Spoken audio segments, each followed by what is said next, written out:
کسی نمازش در وقتش ادا کنه الله دوستش نداره. برادرها خوب اهمیتیم، کسی نمازش در وقتش ادا میکنه الله دوستش نداره. یعنی برادرای عزیز، یکی از عملهایی که الله بنده را دوست بداره همین به دستگی حفظ 5 وقت نماز. چگونه قرآن میگه حافظو علی الصلوات.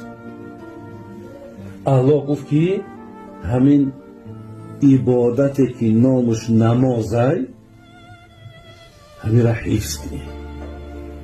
5 حالت 5 وقت را با الله در حال رابطه را پیوست کنی.